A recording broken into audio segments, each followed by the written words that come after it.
just want it. Can you see myself? Can you see myself? Can you see myself? The Iliad, during one of the most famous wars in history, the Trojan War.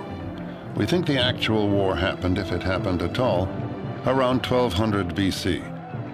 It is in the Iliad that we read of Helen of Troy, the face that launched 1,000 ships, and in the Odyssey, the Trojan horse, which taught us to beware of Greeks bearing gifts, or gifts bearing Greeks. The warriors of the Iliad have left a legacy from the sublime to the ridiculous. Achilles can be found in medical books. Ajax is on every supermarket shelf. Names and images that have survived 3,000 years. These are the first stories we have in the West. And that means that if they're to last, and they have lasted for so long, they must be about virtually everything. Every time you pick up one of those stories, you're on the edge of talking about something archetypal, something that's always with us, something that's wonderfully generalized. The Iliad focuses on the archetype of one sort of hero, Achilles. Powerful, straightforward, and terrifying, the professional soldier. It tells of Achilles' great hubris, or pride, his destructive rage when that pride is injured, and finally his death at the hands of Paris. The most complex hero of the Iliad goes on to star in the Odyssey.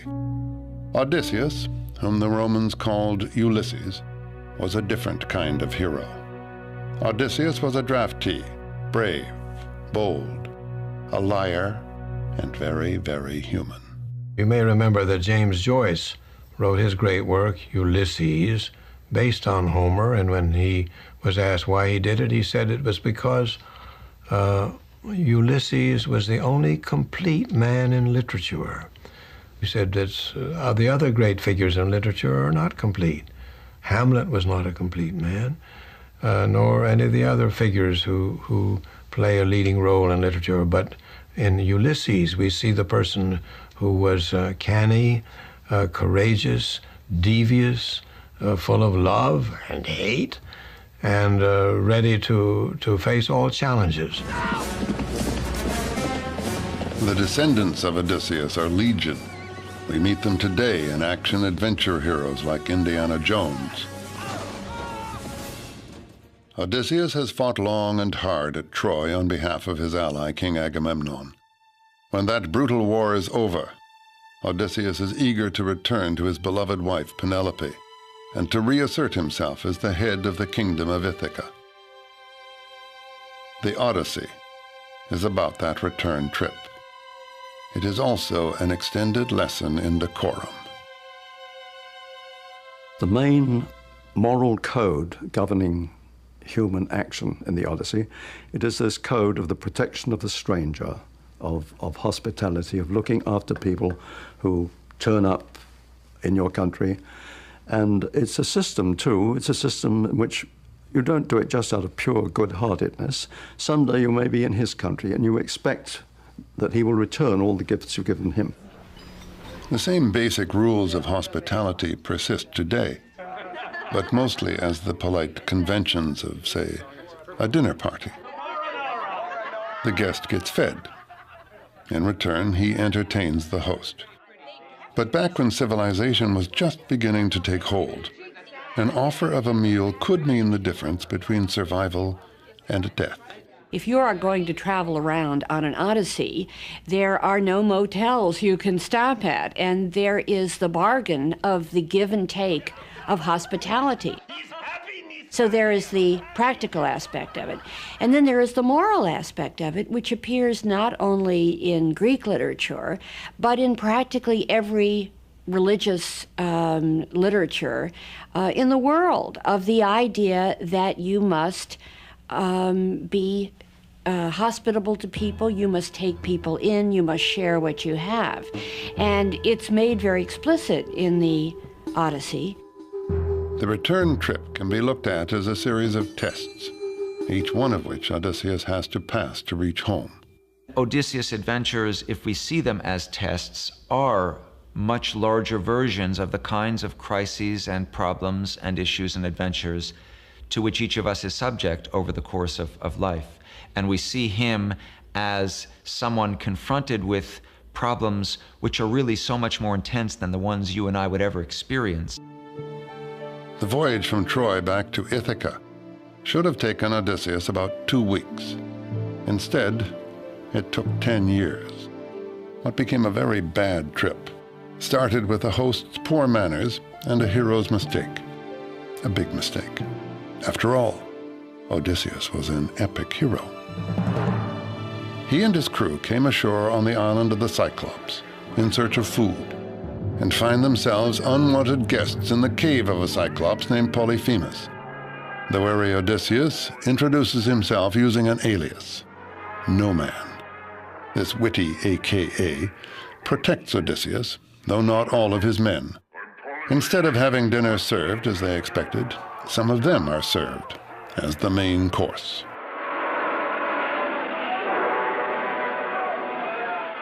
The Odyssey not only contains the basic rule, which is watch out whom you turn from your door, but it is full of marvelous examples of good and bad hosts and good and bad guests. You have the ultimate in bad hosts, who is Polyphemus, who says, why should I bother? I don't feel obligated, which is what a lot of people say today. And so he takes his guests and batters their brains on the floor and eats them. This is a big no-no in the etiquette rules of hospitality. Do not, repeat, not eat your guests. Rules are rules. The giant, having been such a dreadful host, pays dearly for his rude behavior. His payback? A poke in the eye with a sharp stick. Odysseus has triumphed. The Greeks liked this story for a number of reasons. First of all, it pitted a wily, clever Greek against a monster who was bigger and stronger, and yet the Greek wins out over him because he's so intelligent. When initially Polyphemus, having been blinded and running out of his cave in rage and in anger, and in trying to get the guy who did him in, who has told him up to this point, my name is No Man, and it's a play, but Polyphemus doesn't get it. He's too dumb. But Odysseus wouldn't be Odysseus if he chose to be remembered as No Man. And in fact, we wouldn't be sitting here talking about him if that's all he had said. It's when he believes he's out of Polyphemus' reach that he yells back, the one who has blinded you, I am Odysseus, sacker of cities. Son of Laertes and king of Ithaca! The giant's father, Poseidon, is all-powerful in the realm of the sea. Polyphemus can't retaliate, but Dad can and does. Poseidon consigns Odysseus to wander the sea and will send him through many a dangerous test. And so all of Odysseus' travails at Poseidon's hands, presumably, are a consequence of that need to say who I am. And I remind you in Greek, is ego, his ego, himself. And that is Odysseus. He is self, he is ego, he's the individual. This individual is going to have a long journey home. A Greek historian of the 2nd century BC mapped what he thought was the Odyssey's itinerary. It was a route that took Odysseus to 12 different destinations, including Egypt, Africa, and Sicily, and across thousands of nautical miles. Along the way, he would lose each of his ships and all of his men. Some ego trip. Myth is not mere fiction. Its origins lie in the efforts of early peoples to explain the world about them. Myth can be thought of as a form of history, or even an early stab at science. To the ancient Greeks, the supernatural deities who lived on Mount Olympus represented two things: the forces of nature, like water, wind, and air, and the nature of man, his desire, ambition, anger, and jealousy. And the gods not only reflected the world, they also shaped its destiny. The siege of Troy, which left Odysseus to embark on his monumental journey, is the direct result of squabbling among the gods. Not only do the gods set things in motion, but throughout the story they are never far from the action. In this all-star struggle, Athena, the goddess of wisdom and champion of Odysseus, could represent reason and civilization, while Poseidon represents raw emotion and the forces of nature.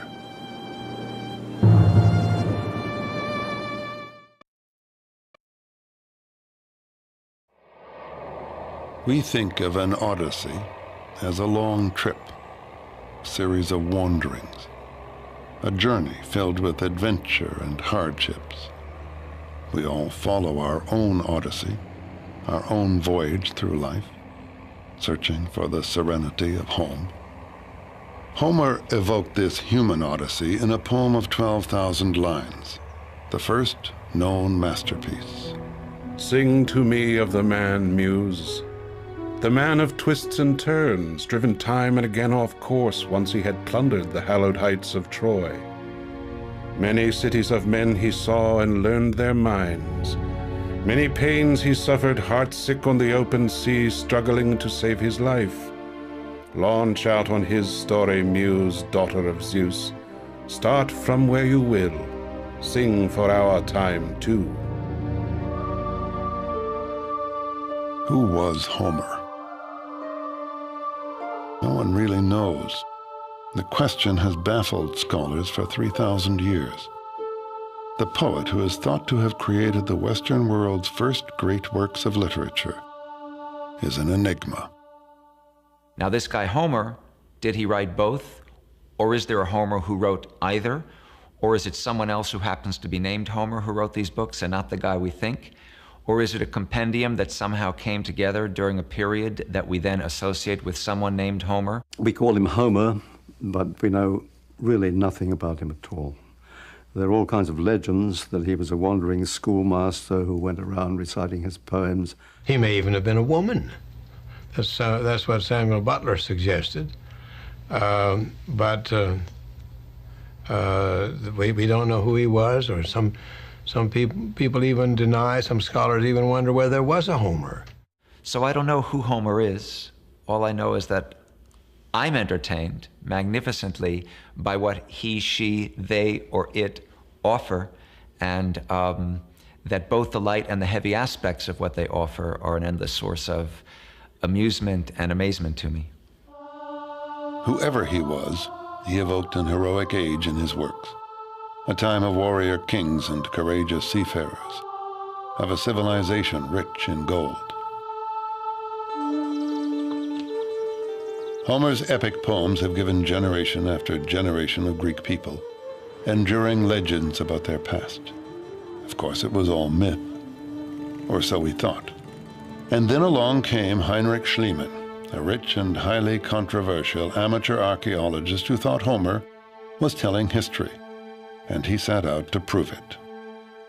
Schliemann was, as you probably know, a self-educated merchant from Germany who, when he made it in the business world, he fulfilled his boyhood wish to become an archaeologist.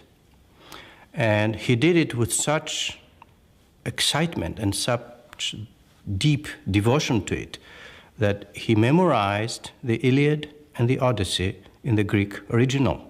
He knew them by heart. Schliemann went to Turkey to prove his theory and found what he believed to be the site of Troy. To this day, the find is disputed, but Schliemann was convinced. Next, he traveled to the Greek mainland, to the site of the ancient civilization at Mycenae, purportedly home of the legendary king Agamemnon. Schliemann began excavating just inside the city walls, looking for royal burial tombs. Months later, he struck gold, unearthing 30 pounds of delicate artifacts. Among them, a mask he claimed was the mask of Agamemnon. He had wonderful success at Mycenae. In fact, at Mycenae, I believe, was his biggest success, because he found the only intact royal burials that we know. Almost overnight, he made every academic person who did not believe the stories of Homer rethink the question of historicity in Homer.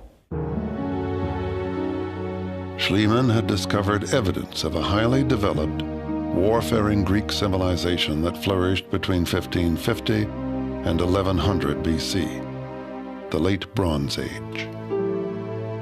At the height of their influence, the Mycenaeans were established in what is now Sicily, Turkey, Egypt, and northern Greece. It was a rich and powerful civilization, but it ended abruptly. We aren't sure why. We only know that by the end of the 12th century BC, the Mycenaean world had disintegrated. Even its primitive alphabet, what we call Linear B, was lost. The experts suggest invasion, famine, or disease, perhaps a revolt. Some think economic decline inspired Mycenaean marauders to raid other lands and cities, and that the Trojan War might actually have been just 10 years of plunder. In any case, the storied fall of Troy coincided with the splintering and death of the Mycenaean Empire. There followed 4 largely unrecorded centuries, 400 years of darkness. What legends survived did so through a system of oral storytelling. Bards who memorized the tales added their own spin and sang them to audiences all over Greece. The rhythms and structure of music no doubt served as aids to the memorization of thousands of lines of poetry. The word is what ties us to the past, and of course, long before there was writing, mothers were talking to their children, and that was the beginning of the oral tradition. And the oral tradition, which was perpetuated by the bards, was something that that preserved the essence of the story and allowed embellishment to meet the expectations of every particular audience. We think Homer lived in the 8th century BC, 300 to 400 years after the collapse of Mycenae, when Greece was emerging from its long night. He was the greatest of a long line of bards, the one who took countless variations on the ancient legends and coalesced them into one great masterwork. It may be hard to imagine now, but Homer must once have wowed his audiences with poetry set to music that probably sounded something like this.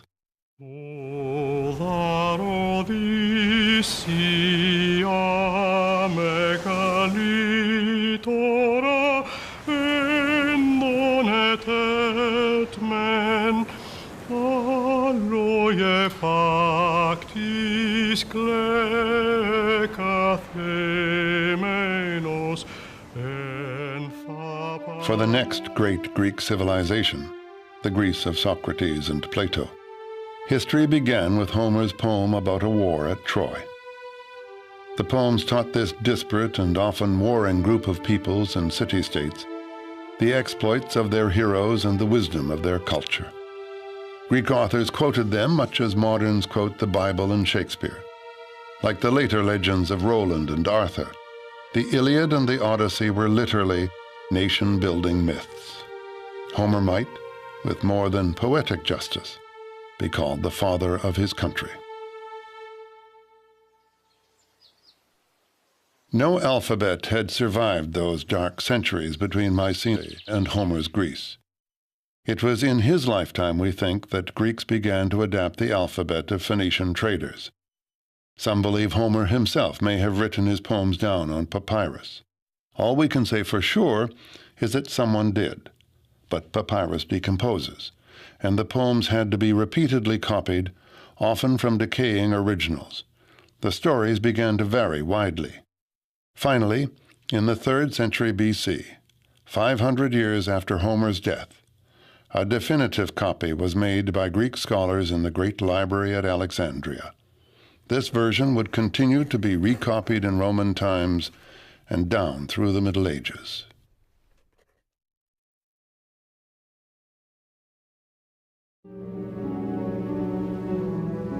After years at sea, Odysseus wants desperately to get home. but Poseidon keeps him from succeeding. Beset by troubles, he lands at the island of the sorceress, Circe. His men behave badly at her table, and she turns them into pigs. The god Hermes has given Odysseus a potion that makes him immune, and instructs him to sleep with the beautiful witch so that she will return his crew to human form. Well, I always found it, beautiful and haunting, the magical aspect. But it's funny, too, that Circe turns these men into swine, but not because she's a malicious witch, but because in a way she's dispensing justice. They behave terribly at her table, and in a way she's just metaphorically realizing their inner swine, I guess we'd call it nowadays. In a way, they had it coming, and even as a child, I relished that part. The sirens may be the more, if you're talking about the seductive vamp, they seem, I guess they're trying to shipwreck these guys. That seems more abstract malice, whereas Circe would seem to be making a sort of crusader's point. But Circe is only one of several women Odysseus encounters in his wanderings.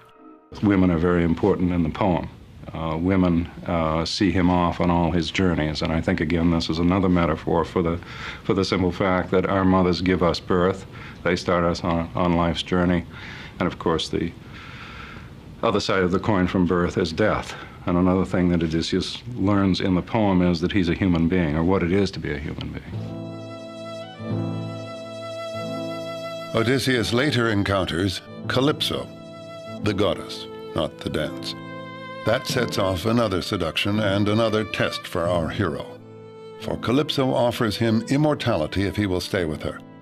But immortality isn't all it's cracked up to be.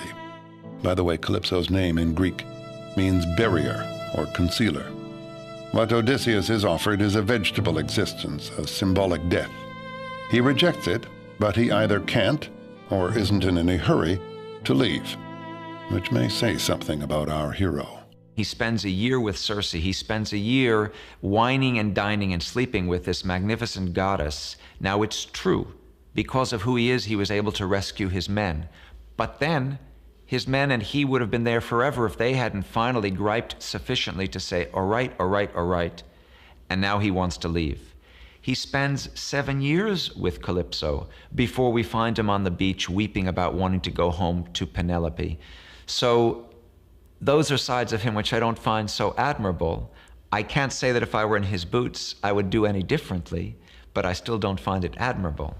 And so the message that Odysseus is getting is that he should live. He should not ask for immortality through fame or even immortality as the consort of a goddess lonely on an island, such as Calypso offers, but go home and live life and find good things in life and survive as a mortal person. And this is the choice he makes all the way through.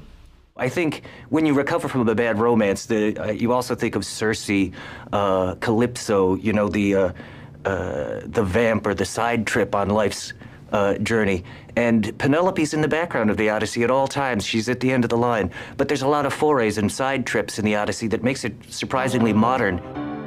The Odyssey has been recreated as entertainment countless times.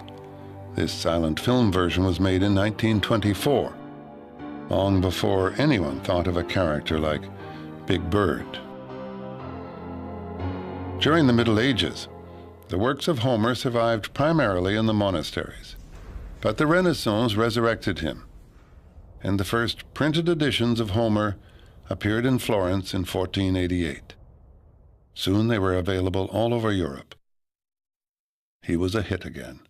His poetry has been translated from the Greek into every tongue imaginable, and he has inspired more than just the translators. Homer's the beginning of the epic tradition. Without Homer, I guess there would have been a Virgil, but he wouldn't have been as good. There would have been a Dante, but he wouldn't have been as good. There would have been a Milton, but he wouldn't have been as good. And so on, through Keats, through Tennyson, through James Joyce. That's where Homer goes. And that's why a whole literary tradition comes out of him, depends on him, and by the same token is constantly bringing him back into life. More recently, Mark O'Donnell has brought him back to life, if only to get over him. Actually, Homer is the protagonist's homosexual lover in O'Donnell's latest novel. But the earlier Homer, has an important place in this writer's intellectual universe, the Odyssey in particular. Well, the neat thing about the word Odyssey is that it's entered our language as both the definition of the novel and the definition of life itself. That you say, oh, that was an odyssey, whether you're talking about a long book or a crazy life. That's a sign of the Odyssey's power. First of all, that it's the first novel, and that's sort of primordial. Plus, you mix in the magic and the travel, and it gains quite a power and stature. And for my novel, which is a ridiculous farce about, you know, miscrossed romance in modern times, I thought it was cheeky of me to borrow from the greatest of novels for a loose model. But secretly, I also wanted to borrow some of its magic and mystery, because even in the craziest of farces, there's some of life's magic underlying. Even more than nation-building myths for the Greeks, Homer's works were the templates for the Western literary tradition. From the Iliad comes tragic drama, from the Odyssey, the novel, and the action-adventure hero has never died. Homer gives us two books and two kinds of hero. Which do we prefer, Achilles, who throws himself into the fray heedless of the outcome, or Odysseus, who schemes to win and survive? Indiana Jones is certainly one of the most popular heroes of today. All my little nieces and nephews know who he is. And he's more than creatures like Rambo or Arnold Schwarzenegger's Terminator, who are just mere brute force. He's like Wile E. Ulysses in that he's got a PhD in archaeology, and he can not only, you know, dodge the arrows and steal the object, he can also recognize its value and appraise it for you.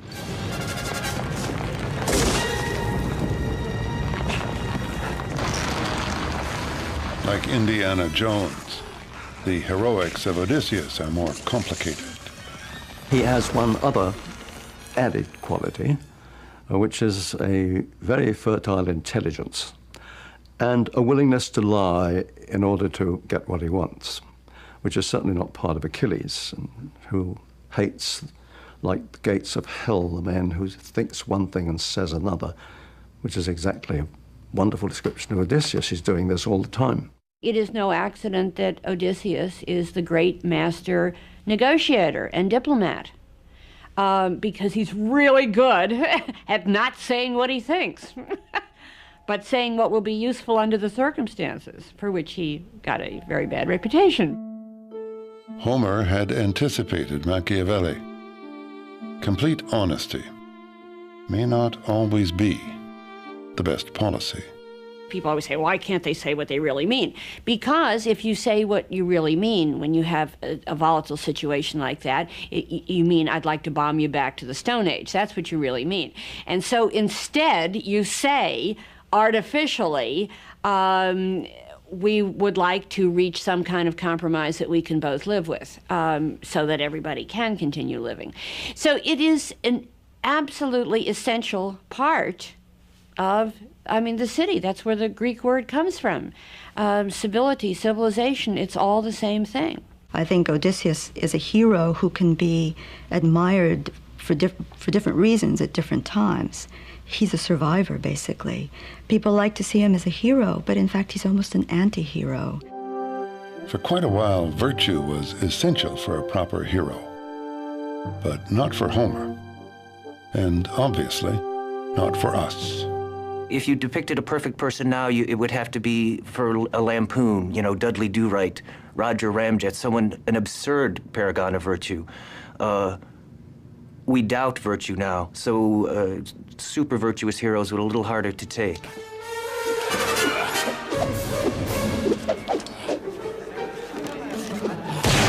Still, we want our heroes to have a moral compass. We want them to try to do right. To do the classy thing. And they occasionally say, what would, Frank Sinatra or St. Augustine do in this case? What would Abe Lincoln do? They talk about a collapse of morals. My idea of a hero is not necessarily vanquishing in battle, but treating everyone with respect and surviving, if nothing else. That's the bottom line. We often regard mere survivors as heroes, and as despairing as that sounds, it certainly is true enough. Homer makes clear his preference between the two sets of heroic virtues. In the end, even Achilles votes for survival. Circe tells Odysseus that he must visit the underworld before he can continue his journey. There he meets Achilles again, a dead Achilles. Achilles is the same tough character he is in the Iliad, no nonsense. He doesn't put up with any guff from anyone. And Odysseus tries to mollify him by saying, look, Achilles, you were honored in life, and here in the underworld, everybody honors you. Achilles looks at him and he says, look, don't praise death to me. I'd rather be the meanest slave on earth than king of the dead. The tales have a purpose. They are not repetitive. They show Odysseus facing a number of different challenges, and as he goes through these tales, in each one of them, he is invited to forget the return home, to forget home, to stop living in a way, to die, to cop out. But he has learned something on these journeys, and I think what he's learned is life with all its suffering is better than anything else. Stay alive.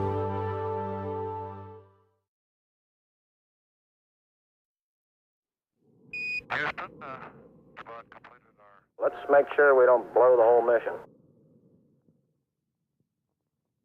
Things were getting colder. We were not getting any sleep. The strain and the stress was slowly gathering on us. Now we're proceeding to... And of course, as we approached the moon, it got to be bigger and bigger and bigger. Going back up the Odyssey. This is my second trip out there now, and you know, not to land was a real trial, a mental trial for me. For Apollo 13, the moon had become a place they had to pass by. Just as in the Odyssey, the adventurers had to pass by the seductive sirens in order to get home. And we looked down at those ancient old craters as we skipped across. There is a tremendous drawing power. Just 60 miles below, you know, we could land and walk on the surface of the moon. The siren song. Odysseus is told to stop up his ears against creatures whose beautiful song lures sailors to their death. He has himself tied to the mast, so he can both listen and resist. The sirens became aware of the sea-swift vessel running by them, wherefore they clearly sang to us their song. Hither, come hither, O much-praised Odysseus. Come to us, O glory of Achaea. Bring your ship to land so you may listen to our voices. Never yet has any man in a dark ship passed us by without lending ear to the honey-sweet music of our lips, to go away spirit-gladdened and riper in knowledge. We know all that comes to be on the much-nourishing earth. My heart desired to listen, and I told my companions to free me. They bound me in further bonds and constrained me more. Very similar to the Odyssey and Odysseus, being so close, instead of tied to the mast, we're tied to the spacecraft, our only means of getting home. What the sirens offered is one of the big questions. It's been a conundrum since antiquity. It was a question that the Emperor Tiberius asked his grammarians, and they didn't know how to answer it. We do get part of the answer in the Odyssey. The siren song is given in part, and the literary interpretation is that probably they offered knowledge of what had happened in the past and what would happen in the future. This is a great lure to Odysseus. T-9. Who wouldn't want knowledge? 6, 5, 4, 3, 2, 1, 0. Ignition. Ignition, flight. Roger. Liftoff. Apollo 13's change of fortune meant its crew never reached their destination. Looks good here, flight. Good agreement. Okay, good, Daddy. But like Odysseus, they learned something about themselves. And like Odysseus, they were on the adventure of their lives. Going back up the Odyssey. Looks good. How do you look? Looks good, flight. We'll go. Okay, Fata. We're go, flight. Looks good here. I think we are all somewhat explorers. I mean, we all have that fascination about doing things, whether it's in our fantasy or whether we actually do things. Guidance. Go, guidance. We've had a hardware restart. I don't know what it was. Okay. Houston, we've had a problem. Okay, life would be rather dull if you didn't have some exploration, some adventure, something that you could look back on and say, I really enjoyed that, or I got by it okay, or I never expected that I'd have the courage to do what I did. Odysseus has been years on his journey now, sailing from one ordeal to another, and more to come. Having gotten past the Sirens, Odysseus knows his route will take the ship past the deadly whirlpool Charybdis and the many-headed monster Scylla, who lives in a cave above the sea. And between them he must make a choice. Which is the lesser evil? He always has choices. He has the choice of going past Scylla or taking the route of the whirlpool, and he's been told that if he takes the whirlpool, it's most likely that the whole ship will be destroyed, sucked down into this terrible Charybdis. On the other hand, he knows that if he goes past Scylla, he will lose 6 men.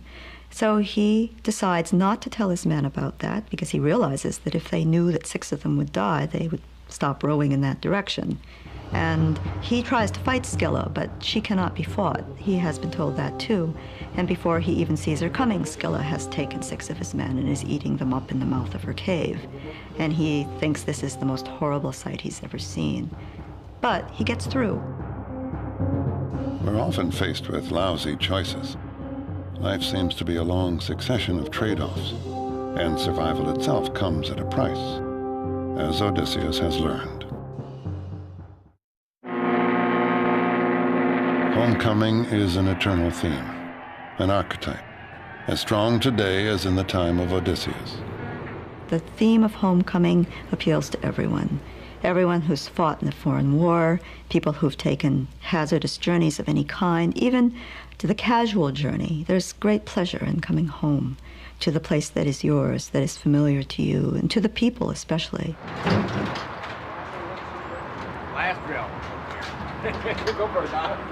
These veterans of World War II gather often at a Northern Virginia hardware store to lend a helping hand and then trade stories of war and homecoming. I finally got home. My dad worked in a bakery shop, and I walked in the bakery shop, and he saw me, and he went up to his boss, and he said, "Bob's home."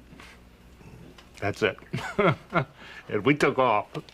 It was the most pleasant thing you ever saw. Homecoming means coming back to the first dawn, to the first sounds, to the trees that you first saw. That is unforgettable. Whatever else you see, they don't replace them. So memory is what keeps you here. Between the Trojan War and the sea voyage, Odysseus has been away from the kingdom of Ithaca for 20 years. In the meantime, the young men of the kingdom have taken over his household. They are demanding that his wife, Penelope, give her husband up for dead and marry one of them. But Penelope has stalled them. She says that when she completes the shroud she is weaving, she will marry. But she weaves by day and secretly unweaves by night. If she was giving in to the suitors, then there would not be any kingdom for her and for her son. So she found a way of postponing the marriage so she can gain time. When are these people going to go home? They have been here forever. They are eating us out of house and home. And what's more, they're trying to marry the lady of the house. And in the meantime, they are amusing themselves with the women servants. Bad, bad guess. Finally, Odysseus reaches Ithaca. But the goddess Athena has warned about the traitors who lie in wait for him at the palace. And he goes home disguised as a beggar. He's the outsider. There's a wonderful irony. We know who he is. We see the suitors doing things that they ought not to be doing to any beggar, but especially not to this beggar, because this beggar is the king, and he will, we know, reestablish himself. Alms for a child of misfortune. Here. So there's a kind of tension that builds, and we wonder how Odysseus is going to achieve this, because he's all alone, one man against 100+ suitors. How's he going to do this? The queen! The besieged Penelope finally proposes a contest to the suitors. She will marry the man who can string the bow that belonged to her husband and shoot an arrow through a dozen axes. Homer has built the picture of them as ugly to make us feel not only comfortable, but I think very satisfied with that magnificent moment when one after the other of these little twerps has tried and not been able to string the bow, and that wonderful moment when Odysseus, it's the fantasy we all have. It's being pulled out of the audience to step onto the basketball court and being the superstar that no one knew was the superstar. Odysseus the beggar suddenly stands up straight and strong, with ease strings the bow, bam, bam, bam. And man, is that satisfying to our baser and my baser and uglier instincts.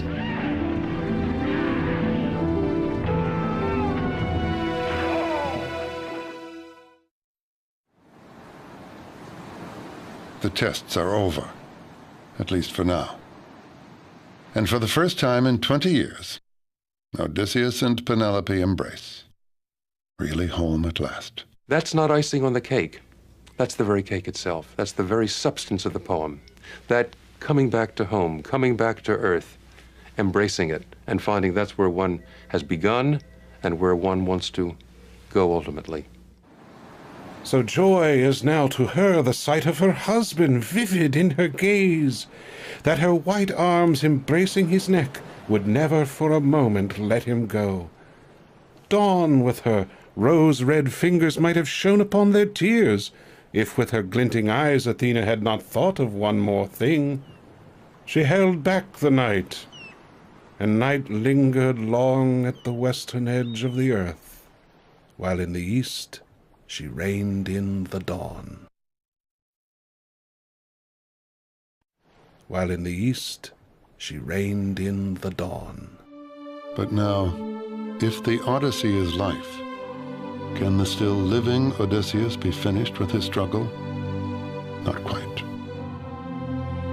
After setting his own house in order, he must negotiate a truce between his supporters and the relatives of the suitors he has just slain.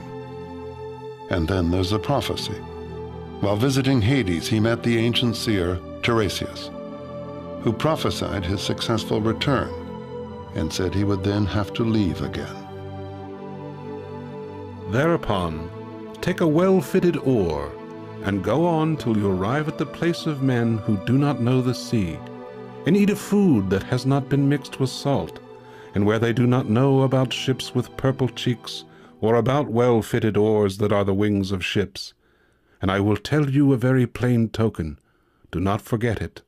When you meet a man who mistakes your oar for a winnowing fan, then set your well-fitted oar fast in the earth, and make fine sacrifices to the Lord Poseidon. Then go back home, and sacrifice sacred hecatombs to the immortal gods who possess broad heaven. Far from the sea will death come ever so gently to your person, and slay you when you are worn out with sleek old age, and the people about you will be happy. Throughout the Odyssey, there has been the old philosophical conflict between fate and free will. The gods are stage managers of everything that happens, and yet Odysseus also owes his survival to his own cleverness and pluck. They created the role, but he acted it. The performance was all his. It's a little bit like when we finally arrive, we humans, we die. But what we all want, and what Odysseus above all has, is to be able to say, not only when he gets home, but when he's on his deathbed, man, I lived a life. And that's part of what makes him both such a rich source of entertainment and a kind of inspiration who on the grand scale is what each of us wants to be, even if we can only hope to do it on a smaller scale.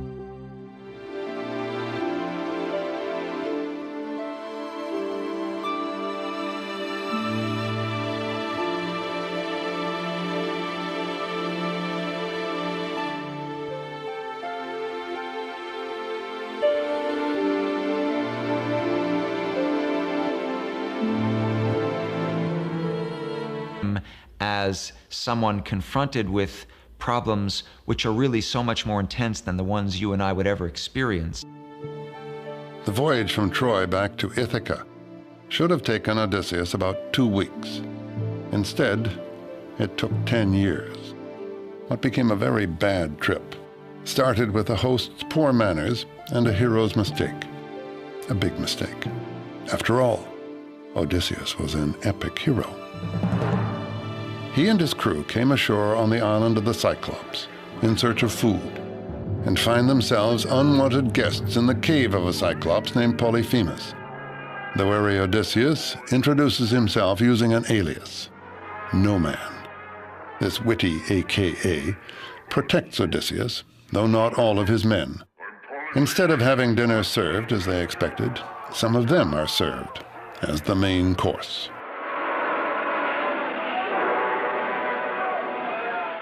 The Odyssey not only contains the basic rule, which is watch out whom you turn from your door, but it is full of marvelous examples of good and bad hosts and good and bad guests. To face all challenges. The descendants of Odysseus are legion. We meet them today in action-adventure heroes like Indiana Jones. Odysseus has fought long and hard at Troy on behalf of his ally, King Agamemnon. When that brutal war is over, Odysseus is eager to return to his beloved wife, Penelope, and to reassert himself as the head of the kingdom of Ithaca. The Odyssey is about that return trip. It is also an extended lesson in decorum. The main moral code governing human action in the Odyssey, it is this code of the protection of the stranger, of hospitality, of looking after people who turn up in your country. And it's a system, too. It's a system in which you don't do it just out of pure good-heartedness. Someday you may be in his country and you expect that he will return all the gifts you've given him. The same basic rules of hospitality persist today, but mostly as the polite conventions of, say, a dinner party. The guest gets fed. In return, he entertains the host. But back when civilization was just beginning to take hold, an offer of a meal could mean the difference between survival and death. If you are going to travel around on an Odyssey, there are no motels you can stop at, and there is the bargain of the give and take of hospitality. So there is the practical aspect of it. And then there is the moral aspect of it, which appears not only in Greek literature, but in practically every religious literature in the world, of the idea that you must be hospitable to people, you must take people in, you must share what you have. And it's made very explicit in the Odyssey. The return trip can be looked at as a series of tests, each one of which Odysseus has to pass to reach home. Odysseus' adventures, if we see them as tests, are much larger versions of the kinds of crises and problems and issues and adventures to which each of us is subject over the course of life. And we see him. I just want it. Can you see myself? Can you see myself? Can you see myself? The Iliad, during one of the most famous wars in history, the Trojan War. We think the actual war happened, if it happened at all, around 1200 BC. It is in the Iliad that we read of Helen of Troy, the face that launched 1,000 ships, and in the Odyssey, the Trojan horse, which taught us to beware of Greeks bearing gifts, or gifts bearing Greeks. The warriors of the Iliad have left a legacy from the sublime to the ridiculous. Achilles can be found in medical books. Ajax is on every supermarket shelf. Names and images that have survived 3,000 years. These are the first stories we have in the West. And that means that if they're to last, and they have lasted for so long, they must be about virtually everything. Every time you pick up one of those stories, you're on the edge of talking about something archetypal, something that's always with us, something that's wonderfully generalized. The Iliad focuses on the archetype of one sort of hero, Achilles, powerful, straightforward, and terrifying, the professional soldier. It tells of Achilles' great hubris, or pride, his destructive rage when that pride is injured, and finally his death at the hands of Paris. The most complex hero of the Iliad goes on to star in the Odyssey. Odysseus, whom the Romans called Ulysses, was a different kind of hero. Odysseus was a draftee, brave, bold, a liar, and very, very human. You may remember that James Joyce wrote his great work, Ulysses, based on Homer, and when he was asked why he did it, he said it was because Ulysses was the only complete man in literature. He said that the other great figures in literature are not complete. Hamlet was not a complete man, nor any of the other figures who play a leading role in literature. But in Ulysses, we see the person who was canny, courageous, devious, full of love and hate, and ready to